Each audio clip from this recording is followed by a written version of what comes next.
Welcome to just ఆ minute Jesus. మత్తయి సువార్త 18వ అధ్యాయము 15 నుంచి 17 వచ్చిన వరకు క్రమశిక్షణ గురించి యేసుక్రీస్తు ప్రభులు వారు కొన్ని ఆత్మీయ నీతి సూత్రాలను ఆయన ప్రబోధించడం జరిగింది. నీ సహోదరుడు నీ ఎడల తప్పిదము చేసిన ఎడల అతన్ని గద్దించుము. అయితే గద్దించే విధానములో కొన్ని నీతి సూత్రాలు కూడా పాటించమంటూ ప్రభు హితోపదేశం తెలియజేయడం జరిగింది.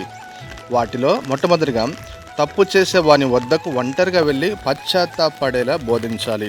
రెండవదిగా మాట వినకపోతే సాక్ష్యంగా 2-3 కూడా తీసుకొని వెళ్ళవచ్చు.